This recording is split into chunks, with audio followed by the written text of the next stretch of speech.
스바냐서는 이제 그 하박국서의 바로 그 뒤를 잇는 어떤 시대적인 배경을 가지고 있습니다. 그 이스라엘 또 유대의 나라가 유대와 예루살렘의 땅이 바벨론에 의해서 진멸되는 것이 이제 가까웠을 때에 또 특별히 그 시대는 이제 요시야 왕이 즉위한 시대와 맞물리게 되는데 요시야 왕은 그 선한 왕입니다. 성경에서 가장 선한 왕 가운데 하나는 물론 다윗이지만 그 다윗의 길을 따랐던 왕 중에 대표적인 두 왕은 히스기야와 요시야입니다.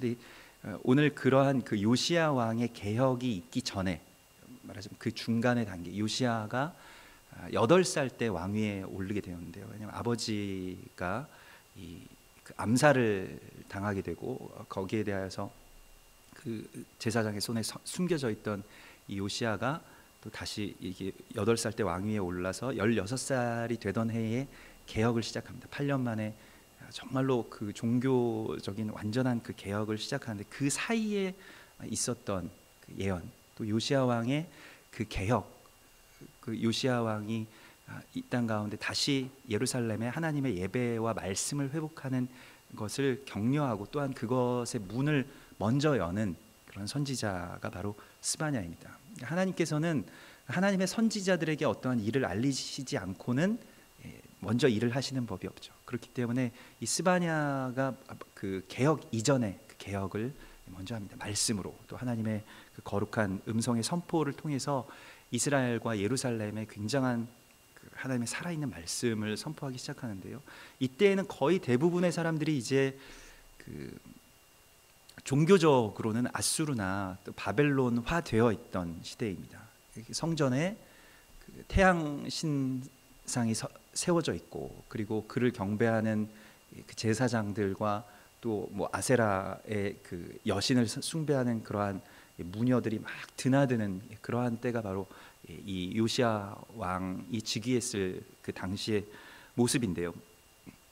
스바냐는 지금 그에 대하여서 이 스바냐 그 선지자가 선포하는 그 말씀은 스바냐서 전체를 걸쳐서 아주 중심이 되는 한 단어는 그 욤 예호바라고 하여서 그 여호와의 날이라는 것입니다. 여호와의 날이라는 말, 그 날, 욤이라고 하는 것은 그 우리가 계속 나누고 있습니다만은 오늘날이라는 뜻과 같죠. 그러니까 우리의 세대 또 그것은 특별히 이 욤이라고 하는 단어가 이 스바냐에서는 집중적으로 쓰이게 되는데 14번 등장하게 되는데 이것은 그냥 어떤 단순한 뭐 투데이, 뭐 날, 뭐 며칠 뭐 이런 것이 아니라 덮다라는 의미를 가지고 있습니다. 하나님의 은혜가 이 땅을 덮고 또 하나님의 심판이 이 세상의 모든 우상과 또 가증한 것들을 이렇게 덮으시는 덮어서 완전히 심판하고 멸하시고 또 그 남은 자들을 살리시는 그러한 여호와의 날에 대한 그 선포가 지금 이 스바냐서에서 중심적인 어떤 것입니다. 그래서 그것은 재앙의 날처럼 보이는 것이고 또한 멸망과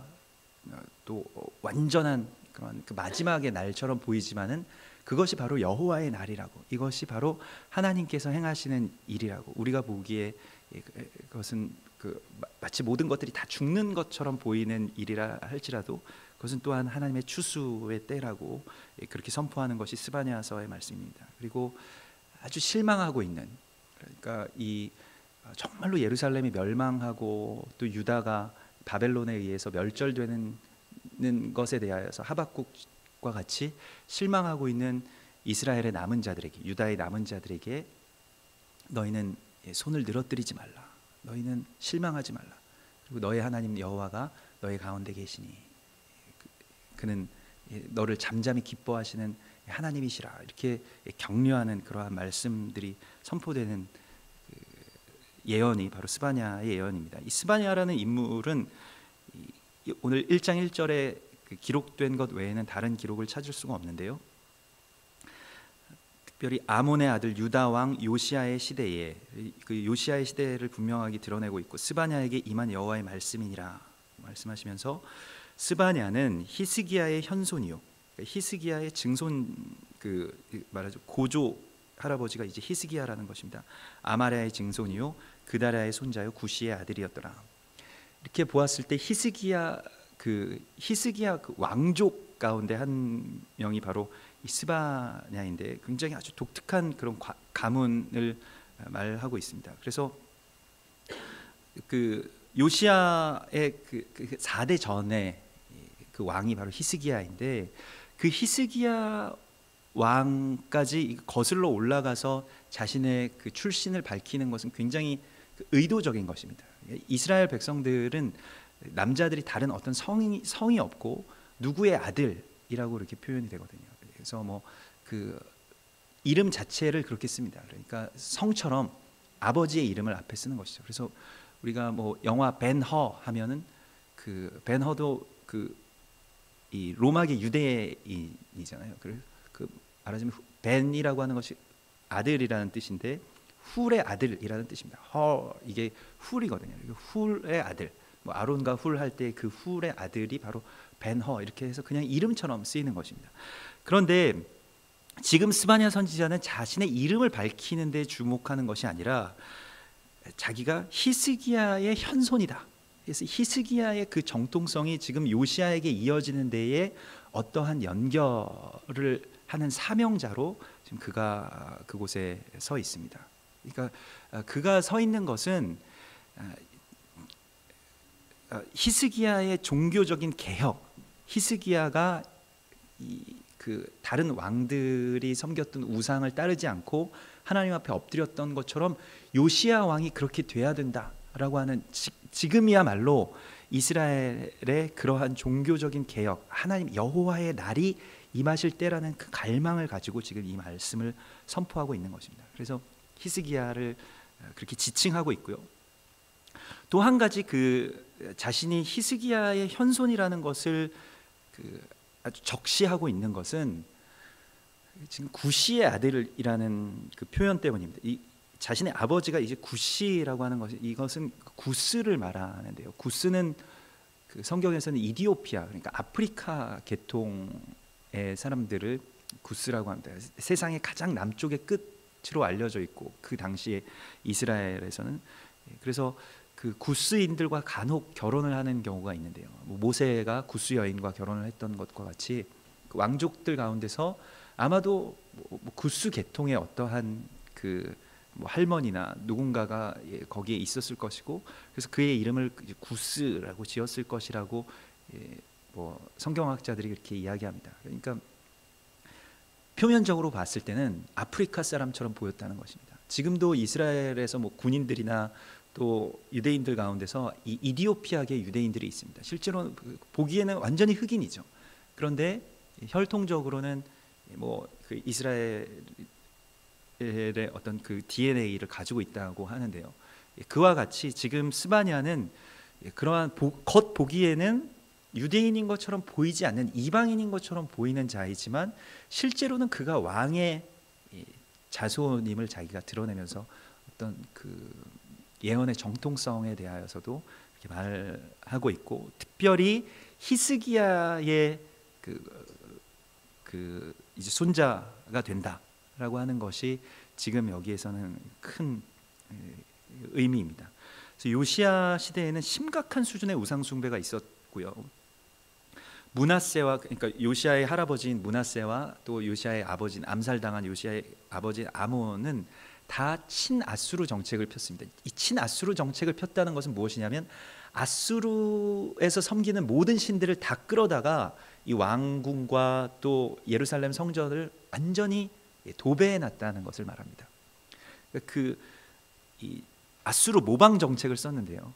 점령국이 뭐 100년 이상 이제 계속 되기 때문에 점령국들을 모방하고 점령국의 어떤 그 통치자들이 하는 그 문화들을 가장 먼저 흡수하는 것은 사회 지도층이죠. 그들이 그렇게 문화와 풍습을 아주 강하게 모방하고 따라가고, 그래서 아수르에게 더 잘 보이고 싶어 했습니다. 그러니까 아수르의 편에 서게 되는 것이죠. 결국 유다가 이 아수르의 편에 서서 아수르와 하는 것 때문에 또한 바벨론, 그 뒤에 일어난 바벨론에 의해서 멸망을 당하게 되는데요. 역대하 34장부터 이제 이 요시야 왕이 등극하는 이야기가 나오는데 8살에 등극해서 8살 우리 아이들 보면 유치원생이잖아요. 그 아이들을 뭘 알겠습니까? 16살까지 기다리는 것입니다. 그리고 하나님의 때가 이 하나님의 날이 임하도록 기다리고 또 여기에 대해서 강력하게 기도하고 중보하고 또 부르짖는 그러한 사람들이 같이 지금 이 요시야를 돕고 있는 것입니다. 그래서 요시야는 정말 어릴 때 아버지가 오히려 암살당한 것이 요시야에게 있어서는 그 개혁을 할 수 있는 큰 어떤 배경이 되었습니다. 그러니까 그 악한 아버지에게서 어떤 영향도 받지 않고 거기에 완전 단절되고 또한 아주 귀한 또 고귀한 그런 제사장들과 함께 레위인들과 함께 그곳에서 그렇게 세워지게 되는데 그에게 어떠한 성품들이 들어가게 된 것은 사람이 누군가를 이렇게 가르쳐서 된 것이 아니라 성령께서 그에게 마음을 부어주셨던 것입니다. 그래서 요시야가 개혁하는 내용들을 보면 성령이 이끄시는 대로 어떤 단계들을 밟아나가는 것을 보게 되는데요. 나중에 더 자세히 이 말씀들을 묵상해야 될 필요가 있습니다.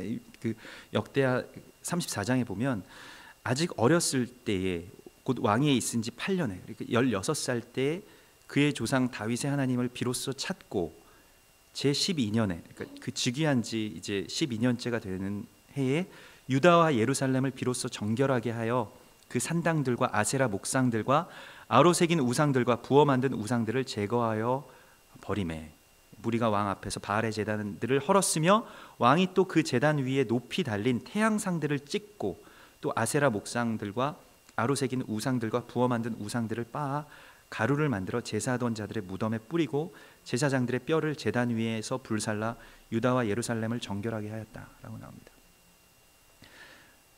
그 제단 가운데 어떻게 이런 일이 있을 수 있겠느냐? 예루살렘의 성전인데 언약궤 위에 태양상의 그 신상들이 놓여져 있고 거기에서 막 그 아세라와 또 태양상을 숭배하는 그러한 일들이 계속 벌어지고 있는데도 이스라엘이 그것을 인지하지 못하고 그냥 우리는 그저 하나님 섬기고 있다라고 생각하는 그 영적인 어떤 미혹들을 이 요시야 왕이 개혁하기 시작하는 것입니다. 개혁이라고 하는 것은 성령께서 우리 가운데 들어오셔서 그것을 보게 하실 때 이 일들이 일어나는 것입니다. 지금도 개신교도 그렇고 카톨릭도 그렇고 카톨릭은 직접적으로 그 태양신을 숭배하는 그 숭배 사상 가운데 그대로 그냥 접목한 것이죠. 그래서 그 교황을 태양신의 대리자라고 그 황제와 교황을 그 태양신의 대리자라고 그렇게 하면서 태양신 그 숭배하는 주피터 그런 그 숭배하는 그 모습 그대로를 그냥 이게 교회다라고 이야기했던 것입니다. 그것을 개혁하는 것은 이렇게 쉬운 일이 아니죠. 종교 개혁이 그 후에 수천 년 이후에 그것이 이제 그 수백 년 이후에 일어나는 일이고 또 개혁된 교회도 어느새 우상의 숭배 가운데로 그렇게 들어가게 된다는 것입니다. 이게 참 어려운 일이고 우상 숭배라고 하는 것은 어떤 특정한 사람들의 그러한 잘못이 아니라 모든 믿는 사람들의 보편적인 죄의 어떤 길이라는 것입니다. 이것은 우리가 하나님에게서 조금만 벗어나면 곧바로 우상 숭배가 우리 가운데 들어오게 된다는 것이죠.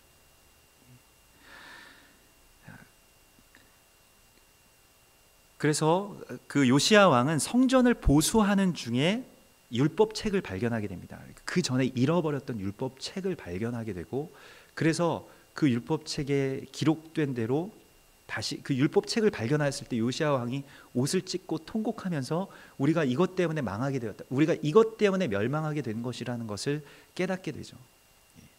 그리고 말씀이 발견되고 그 말씀대로 개혁의 어떤 그 길이 열리게 됩니다.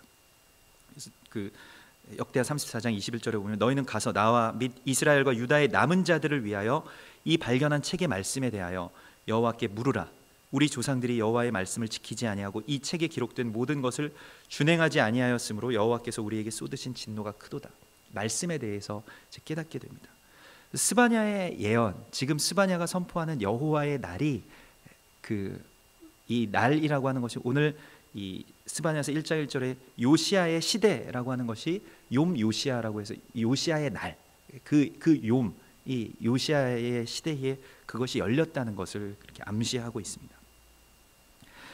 그래서 하나님의 그 거룩한 이 뜻이 이제 예루살렘 가운데서 선포되고 여호와께서 이 모든 일들을 이루실 것이라는 것, 그것은 악한 자들에게는, 우상들에게는 재앙의 날이고 심판의 날이지만 하나님의 백성들, 남은 자들에게는 구원의 날이기 때문에 우리가 갈망해야 되는 날이라는 것을 선포하고 있는 것입니다. 스바냐라고 하는 이름 뜻이 여호와께서 숨기시다라고 하는 뜻을 가지고 있습니다. 이 차판 야훼라고 해서 차판이라고 하는 것은 숨기시다라는 뜻을 가지고 있는데, 이 차판이라고 하는 단어가 쓰인 곳이 출애굽기에서 모세의 어머니가 모세를 그 2달 동안 숨기죠.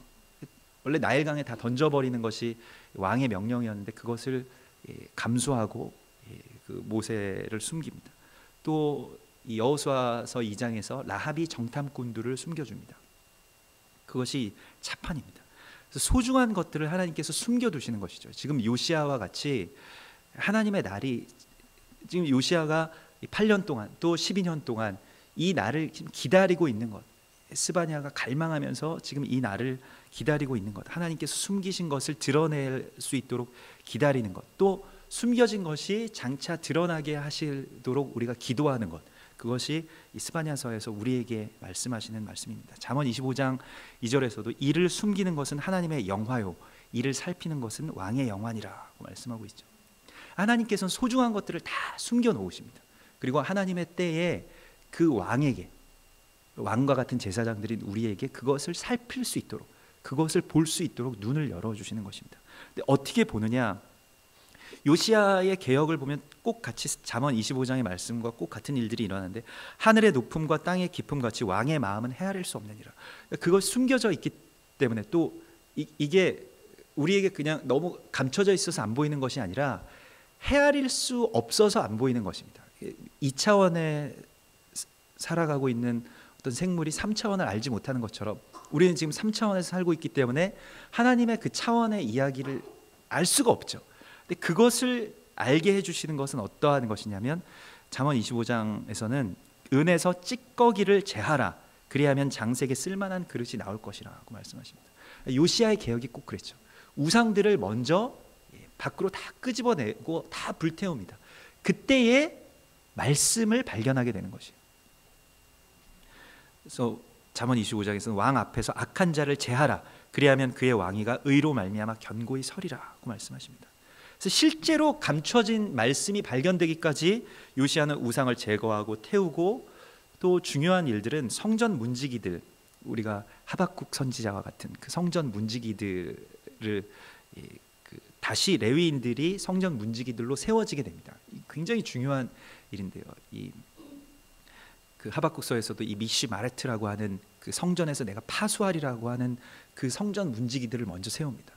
근데 그 성전 문지기들이 놀랍게도 어떤 일을 하냐면, 이 이스라엘의 남은 자들, 그러니까 그 아수르로 끌려가지 않고 이 포로되지 않고 이 남유다인들에게서 무엇을 걷냐면 생명의 속전의 헌금을 걷습니다. 요시아의 개혁 가운데서 우리가 조금 더 주목해 보아야 되는 부분인데요. 생명의 속전은 그 출애굽기 30장에 나온 생명의 속전인데, 이스라엘 백성들이 성전에 완전히 봉헌되었음을 선포하는 것이 생명의 속전입니다. 반세겔씩 내는 것인데 이것을 걷기 시작해요. 그래서 이것을 가져다가 여호와의 전에 내어놓고 그 헌금을 그 봉헌하는 그곳에 어떤 특정한 장소가 있었을 것입니다. 그곳에 이 봉헌물들을, 헌금들을 내어놓습니다. 그래서 이 역대하 34장 9절에 보면, 그들이 대제사장 hil기야에게 나아가 전에 하나님의 전에 헌금한 돈을 그에게 주니 이 돈은 문을 지키는 레위 사람들이, 이 문을 지키는 자들이 바로 그 문지기들입니다. 그들이 므낫세와 에브라임과 남아있는 모든 이스라엘 사람과 온 유다와 베들레헴과 예루살렘 주민에게서 거둔 것이라. 무리가 여호와의 전에 헌금한 돈을 꺼낼 때에 제사장 hil기야가 모세가 전한 여호와의 율법책을 발견하였다라고 합니다.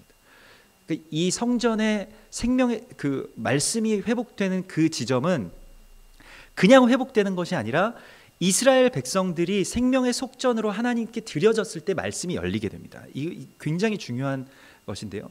생명의 속전이라고 하는 것에 대한 표현은 이스라엘 백성들은 온 열방의 제사장으로 이 성전 가운데 봉헌된 자라는 것을 뜻하는 것이에요. 모든 남자, 이스라엘의 모든 사람들이 다 그렇게 하나님께 드려진 바 되었다라는 것이 회복되었을 때 말씀이 회복됩니다. 그래서 그 감춰졌던 말씀들이 회복되는 것입니다. 감춰졌던 말씀이 회복되는 것은 봉헌이 그 앞에 선행되어야 되는 것을 우리가 알아야 됩니다. 하나님께 나의 드림이 있어야 되고요. 그 생명의 속전에 대하여서 그 레위인들이 이 생명의 속전을 하나님께 드리도록 이렇게 되어 있는데 그 레위인들이 다 사라지고 이 미슈 메르팀들이 다 사라지고 결국 성전에서 그냥 돈 바꾸는 사람들이 상인들이 그 역할을 대신하게 되면서 반세겔을 해야 되니까 돈을 바꿔줘야 되잖아요. 한 세겔을 반세겔로 바꿔주어야 되잖아요. 그래서 돈 바꾸는 자들이 생기고 그 상인들이 예루살렘 그 성전 문 앞에 진치고 있는 것을 예수님께서 심판하신 것입니다. 성전을 정결하게 하셨던 것은 그들이 여기에 있어서는 안 되고 레위인들, 영적인 파수꾼들이 서서 실제로 이스라엘이 하나님께 봉헌되는 것을 위하여서 이 생명의 속전을 드려야만 했는데 종교적인 어떤 활동으로 그냥 동전 하나 던져놓고 성전세, 말하자면 성전을 그냥 내가 이용하니까 이걸 낸다 이렇게 생각하고 드렸던 것입니다. 그걸 주님께서 심판하신 것입니다. 그래서 여기에서 이제 그 4대에 걸쳐서 나오는 사람들의 이름들, 그가 히스기야, 그리고 이 아마랴, 그다랴, 구시 이렇게 이 4명의 이름이 나와 있는데 여기는 다 여호와라는 이름이 속에 들어가 있습니다. 그러니까 그 히스기야는 여호와는 나의 힘이라는 뜻이고요. 아마랴는 여호와께서 말씀하신다라는 뜻이고 그다랴는 여호와는 위대하시다라는 뜻입니다. 구시는 뭐 구스에서 나온 뜻이기도 하지만 여호와를 두려워한다, 경외한다라는 뜻을 또한 가지고 있습니다. 그러므로 이 이름들 다 안에 여호와 하나님이 숨겨져 있는 것이죠. 근데 그것이 이제 드러나는 시기가 바로 욤, 곧 하나님의 날에, 여호와의 날에, 욤 예호바의 날에 그 숨겨져 있던 이름들이 우리 안에 감춰져 있던 여호와의 형상들이 이제 드러나게 되는 것입니다. 우리 안에 숨겨 놓으신 것은 놀랍게도 예수 그리스도의 형상, 곧 여호와의 형상을 그대로 숨겨 놓으신 것이에요. 그 날이 되면 내 안에 하나님의 아들이 그렇게 드러나게 됩니다. 주님께서 지금 우리에게 갈망하시는 것은 예수 그리스도께서 지금 오늘날 이 시대에 주님의 말씀으로서 또 주님의 말씀의 성취로서 내 안에서 그리스도 예수가 드러나게 되는 것입니다. 이것이 참된 종교개혁입니다. 이것이 참된 여호와의 날입니다. 그러니까 예루살렘이 회복된다라는 것보다 더 큰 의미는 예루살렘 성전 가운데 실제로 그들이 나는 왕과 같은 제사장이었음을 깨닫게 되는 순간입니다. 그것이 회복되는 것이에요. 그것이 종교개혁입니다. 그래서 오늘 2절에서 여호와께서 이르시되 내가 땅 위에서 모든 것을 진멸하리라. 무시무시한 말씀으로 시작이 되죠. 내가 땅 위에서 모든 것을 쓸어버리리라. 쓸어버린다라고 하는 표현은 성경에서 잘 쓰지 않는 표현이죠. 실제 말 그대로 쓸어버린다는 표현입니다. 근데 그것이 바로 욤 예호바의 뜻인데요. 이게 덮다라는 뜻인데 여기서 이제 진멸하리라고 하는 이 말씀은 아사프 수프라고 하는 것. 아사프는 모으다라는 뜻을 가지고 있고 수프는 이제 버리다라는 뜻을 가지고 있는데 말 그대로 우리가 비질을 할 때 쓸어서 모으잖아요. 아주 곱게 모으죠. 흩어지면 안 되니까. 그걸 곱게 모으는 이유는 버리기 위해서 모으는 것입니다. 그러니까 악인들이 지금 이 우상들이 막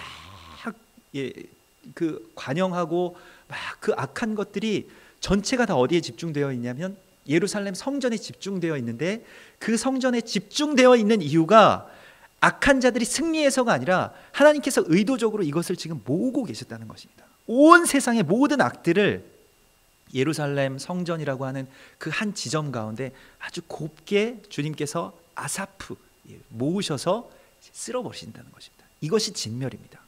우리에게는 너무나도 기쁜 날이죠. 모든 죄악들이 이스라엘이라고 하는 한 지점으로 모이게 되는 것입니다. 계시록 16장에서도 보면 새 영이 아마겟돈이라고 하는 곳으로 모든 왕들을 모으더라. 다 모아서 쓸어버리는 것입니다. 마태복음 3장에서도 손에 키를 들고 자기의 타작마당을 정하게 하사 알곡은 모아서 곳간에 들이고 쭉정이는 꺼지지 않는 불에 태우시기 위해서 이걸 모으시는 것이죠.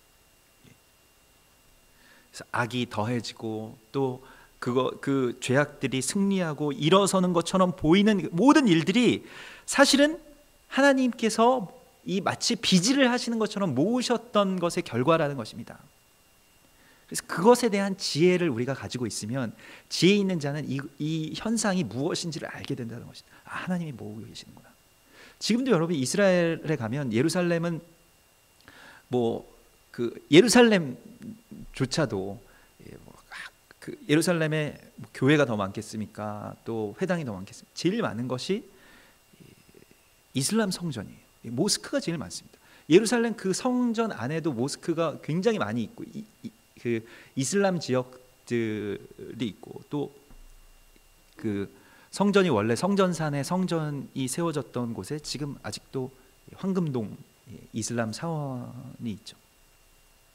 다 집중되어 있는 것입니다. 그리고 또 현세적으로 봐도 텔아비브는 전 세계에서 아마 가장 타락한 도시 가운데 하나가 텔아비브일 것입니다. 이스라엘의 텔아비브일 것입니다. 유럽에서 가장 큰 동성애 축제가 열리는 곳이 퍼레이드가 열리는 곳이 독일이 아니라 텔아비브입니다. 아주 굉장한 곳이죠. 거기에 그러한 어떤 영들의 흐름들, 빛이 강한 곳에 또 아주 진한 그 그림자가 있는 것처럼 하나님께서 그러한 것들을 지금 모으고 계시는 것을 우리가 보게 되는데 또 죄악의 속성 자체도 그 한대로 자신들이 계속 모이죠. 그런데 하나님께서는 이들을 이제 진멸하시겠다라고 말씀하십니다. 그것이 하나님의 지혜이고 지혜가 있는 자들만 이 말씀 안에서 그 지혜를 받은 자들만 이 현상에 대해서 감사할 수 있고 기대할 수 있는 것입니다. 많은 사람들이 처음에 실망하고 하나님이 실패하신 것이 아니냐. 왜 하나님이 살아계시다면 이 성전에 하나님의 가장 거룩해야 될 곳에 태양상 신상이 쓰고 또 많은 하나님의 사람들이 배교하고 이런 일들이 일어나는가 하는데 실제로는 여호와의 그 날에 이 일들을 이루시기 위한 것이고 그래서 남은 자들이 계속 그 말씀을 지키고 끝까지 이것을 숨기고 그래서 거기에서 요시야의 날 하나님의 날에 그 일들을 그렇게 해나가게 된다는 것입니다. 요시야의 이름의 뜻도 여호수아의 그 이름과 같은 것이죠. 여호수아의 이름은 예슈아, 곧 예수 그리스도의 날입니다. 그러니까 욤 요시야라고 하는 것은 실은 예슈아의 날에 이루어질 일에 대한 또 하나의 어떤 작은 모형입니다. 성경에서는 그 요시야의 날이라고 하는 어떤 한 사이클이 예슈아의 날의 사이클로 확대되는 것을 또한 예표하고 있습니다. 점점 원이 커지게 되는 것이죠. 이거 하나님의 역사의 모습입니다. 그래서 내가 사람과 짐승을 진멸하고 이거 요시야의 날, 예슈아의 날에 일어날 일인데 사람과 짐승을 진멸하고 공중의 새와 바다의 고기와 거치게 하는 것과 악인을 아울러 진멸할 것이라고 말씀하십니다. 이건 다섯째 날, 창조의 다섯째 날에 창조된 것들인데요. 바다의 큰 짐승을 하나님께서 창조하십니다. 이것은 또한 바다의 큰 짐승이라고 하는 것은 이 사망 또 사단 이러한 것들을 또한 상징하기도 합니다. 또 공중의 새를 넷째 날에 창조하셨는데요. 그 공중의 새도 그와 같이 사단의 어떤 도구인 그래서 악한 것들을 그렇게 상징하죠. 그런데 사람에게 이것을 다스리는 권세를 주셨습니다. 실제로 이 악한 것들도 하나님께서 창조하실 때에 그곳에 사망이나 그런 그 공중의 권세나 이러한 것 같이 큰 바다의 괴물이나 공중의 새들을 주님께서 창조하시면서 이것을 네가 다스리라고 말씀하셨어요. 거기에 대한 그 다스림의 권한이 우리에게 있는데 그것이 역전돼서 오히려 사단에게 그것을 두려워하고 그것을 믿고 그들에게 경배하고 지배당하는 것을 다시 주님께서 진멸하셔서 다시 역전시켜 주시겠다고 말씀하시는 것입니다. 다시 그 창조의 역사로 되돌리시겠다고 말씀하시는 것입니다. 그래서 여기서 그것이 거치게 하는 것들, 이 거치게 하는 것이라는 것은 미혹하게 하는 것, 유혹하게 하는 우상이라는 뜻인데요. 그러한 것들과 악인들을 아울러 진멸할 것이다. 이게 다 같은 영의 배후에 있는 것입니다. 그래서 짐승의 수, 그것은 곧 계시록 13장에서 사람의 수라고 이야기하죠. 그래서 이건 모든 인간을 다 멸하시겠다는 것이 아니라 육적으로 이 사단에게 지배당하여서 거기에 조종당하고 있는 그 인본주의에 대한 말입니다. 그래서 그 거치게 하는 것들을 또 악인들을 멸하겠다. 거치게 하는 것은 이제 마크쉐라라고 해서 미혹하게 하는 우상을 뜻합니다. 그리고 거기에 미혹된 사람들이 악인입니다. 성경에서 우리가 구분해야 되는 것이 성경에서는 죄인과 악인을 전혀 다른 차원으로 다루고 있어요. 죄인은 어떤 죄를 저질렀다 할지라도 우리가 생각하는 무슨 뭐 강도, 뭐 간음한 여인 다 용서해 주십니다. 그 죄는 주님이 덮으시면 그냥 끝나는 것이에요. 그 은혜입니다. 그런데 악인은 주님께서 멸하십니다. 악인은 어떠한 자이냐면 우상에게 경배하고 결국 우상에게 속해 있는 사람이 악인입니다. 이 사람은 주님께서 진멸하십니다. 이 구분을 우리가 알아야 됩니다. 그러니까 악한 자와 죄인, 죄인은 우리가 다 죄인이죠. 하나님께서 우리를 덮어주셨기 때문에 우리가 거룩하게 사는 것인데 악인은 하나님께 나아가지 않고 우상에게 나아가서 자신의 부족함과 그 두려움을 그에게 토로하고 또 그에게 경배함으로써 사단과 모종의 어떤 거래가 이루어지게 되는데 특별히 뭐 국가의 지도자, 돈을 많이 가지고 있는 자들, 뭐 그러한 사람들이 다 이러한 그 우상 숭배를 하게 됨으로써 우상에게 경배를 하게 됨으로써 사단이 합법적으로 그들을 통치할 수 있는 경제권과 또한 정치, 뭐 외교, 군사 뭐 이런 것들을 통제할 수 있는 힘을 갖게 됩니다. 그 권세를 갖게 됩니다. 실은 그것이 우리에게 주님께서 주신 것인데요. 너희가 이것을 다스리라고 말씀하신 그 권세가 우상 숭배를 하게 됨으로써 사실은 우상은 그 말하자면 뭐 그런 피싱이죠, 낚시죠. 그래서 그 미끼인데 그것을 가지고 사단이 그걸 우리가 그것 우상 숭배를 물면 사단이 우리를 조종하게 됩니다. 마치 아가미에 깨어진 그 물고기처럼 우리를 계속 끌고 다니는 것이죠. 그래서 사단이 뭐 세계의 뭐 정치와 뭐 문화와 경제 뭐 이러한 것들의 어떤 일정 부분들을 주도하기 시작합니다. 그것을 주님께서 진멸하시는 날, 그것이 바로 여호와의 날이라고 주께서 말씀하십니다. 내가 그 사람을 땅 위에서 멸절하리라.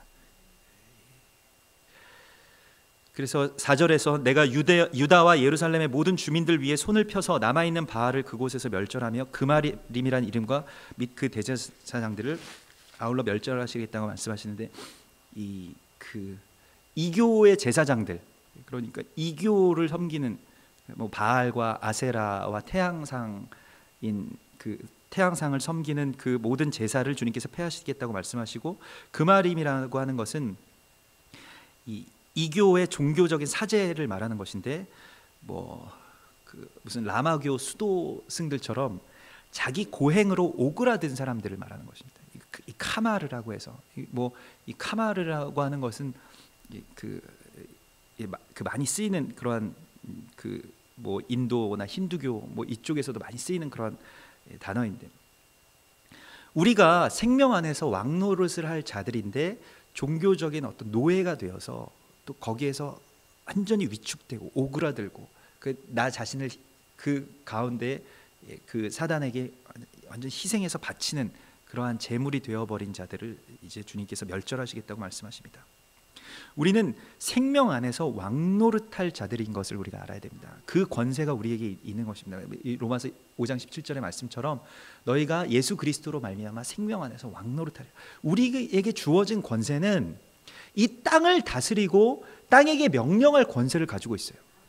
바다의 고기와 그 사망과 공중의 새, 공중 권세 잡은 자들이 사실은 우리에게 복종해야 되는 자들이라는 것입니다. 그래서 실제로 하나님께 속한 자들이 뭐 예수 그리스도처럼 질병이나 귀신을 쫓아낼 수 있죠. 그냥 말로 너 나가 하면 나가야 되는 것이 하나님의 나라의 질서입니다.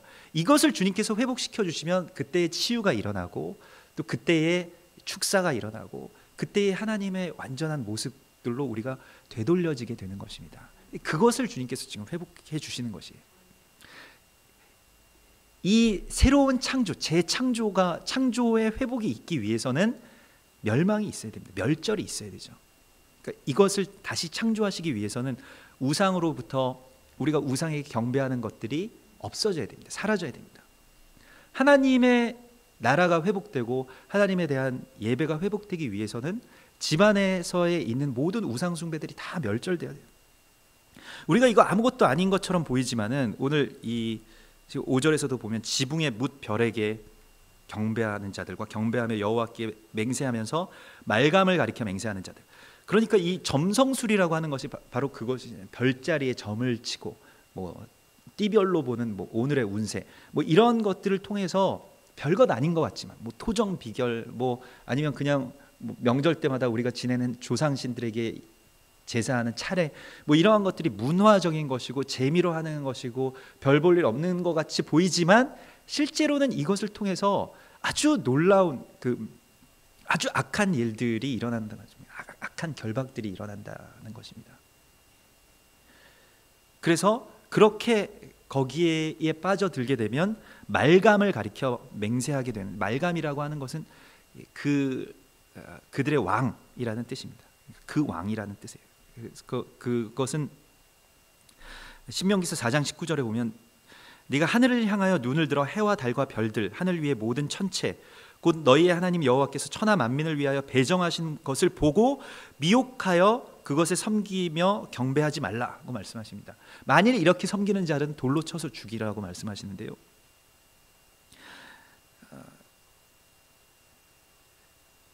예배가 사라지게 되면 우상 숭배가 곧바로 깃들게 됩니다. 이것이 우리가 무엇인가를 예배하기 위해서 창조된 자들이기 때문에 우리가 하나님을 예배하지 않게 되면 곧바로 우리는 그냥 거기에 중간 지대라는 것은 없어요.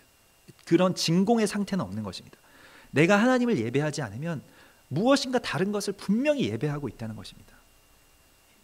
감사가 사라지게 되면 두려움이 찾아오게 되고 그 두려움에서 곧바로 우리가 찾게 되는 것들이 있는데 그것이 우상이고 그 우상의 미끼를 통해서 사단이 우리를 지배하는 구조를 우리가 깨달아야 됩니다. 그래서 시편 8편에서 다윗이 내가 하늘과 달과 별들을 내가 보오니 우리는 우리 대대로 그 달을 보면서 소원을 빌고 새해 떠오르는 태양을 보면서 정동진에 나가서 일출을 보면서 새해의 소원을 빌고 이러한 것들이 다 그러한 거기에 내가 소원을 빌는 소원이 이루어진다라고 하는 신앙이 거기에 있는 것이에요. 배경이 있는 것인데 그런데 다윗은 그것을 보면서 사람에게 이것을 주님께서 주시니 얼마나 감사합니까? 이걸 우리를 위해서 나를 위해서 이걸 지어주셨다니 얼마나 감사합니까? 라고 거기에 노래한 것입니다. 그런데 이 예배가 사라지게 되면 그들의 왕을 섬기게 된다는 것입니다. 실제로 태양을 섬겨도 뭐 태양이 어떤 인격을 가지고 있지 않기 때문에 우리를 조종할 수 없는데 그 태양신을 섬기는 것에 대한 배후의 왕, 그것이 이제 말감입니다. 그들의 왕, 이 말감이라고 하는 것은 이 멜렉에서 나온 단어인데요. 멜렉은 뭐 아비멜렉 할 때 왕이라는 뜻입니다. 그들의 왕, 그러니까 뭐 별자리의 왕, 뭐 띠 무슨 뭐 12지신의 그 뒤에 있는 사단을 섬기게 된다는 것입니다. 그래서 다 자기 자신들을 왕이라고 하는 자, 결국에는 사단이 그러한 영들을 다 조종하고 있죠. 사람이 스스로 신격화되고 그게 뭐 교황이고 그게 김일성이고 그게 문선명이고 그게 이만이고 뭐 다 그렇습니다. 그들을 섬기게 되는 것은 하나님을 예배하는 것에서 벗어나게 되면 그들을 섬기게 된다는 것입니다. 그래서 우리가 이러한 것들이 이제 이루어지면 참 좋겠구나 하고 그냥 끝났으면 좋겠는데 6절에 여호와를 배반하고 따르지 아니하는 자들과 여호와를 찾지도 아니하며 구하지도 아니한 자들을 멸절하리라. 결국 주님께서 심판하시는 것은 이러한 모든 일들이 일어난 데에 책임이 누구에게 있느냐? 그 우상 숭배자들에게 있는 것이 아니라 마음이 냉랭해져 버린 예배자들에게 이 책임이 있다는 것입니다. 우리에게 이 책임이 있다는 것이에요.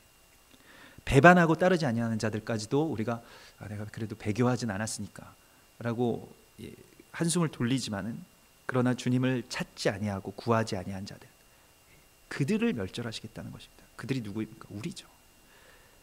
바로 나의 모습입니다. 하나님을 찾는데 지극히 냉랭했던 나의 모습. 그저 나를 위해서 하나님을 만들어 놓았을 뿐이지, 하나님을 찾았을 뿐이지 하나님을 찾진 않았어요. 하나님을 구하진 않았습니다. 하나님의 나라에 대한 갈망은 우리에게 사실은 없었어요. 거기에 대하여서 정말 냉랭해진 모습의 하나님의 사람들 때문에 결국 이 모든 일들이 일어났다는 것입니다. 아주 작은 그 틈이 있었을 것입니다. 하나님을 대체하려고 하는 어떤 작은 틈들이 있었을 것입니다.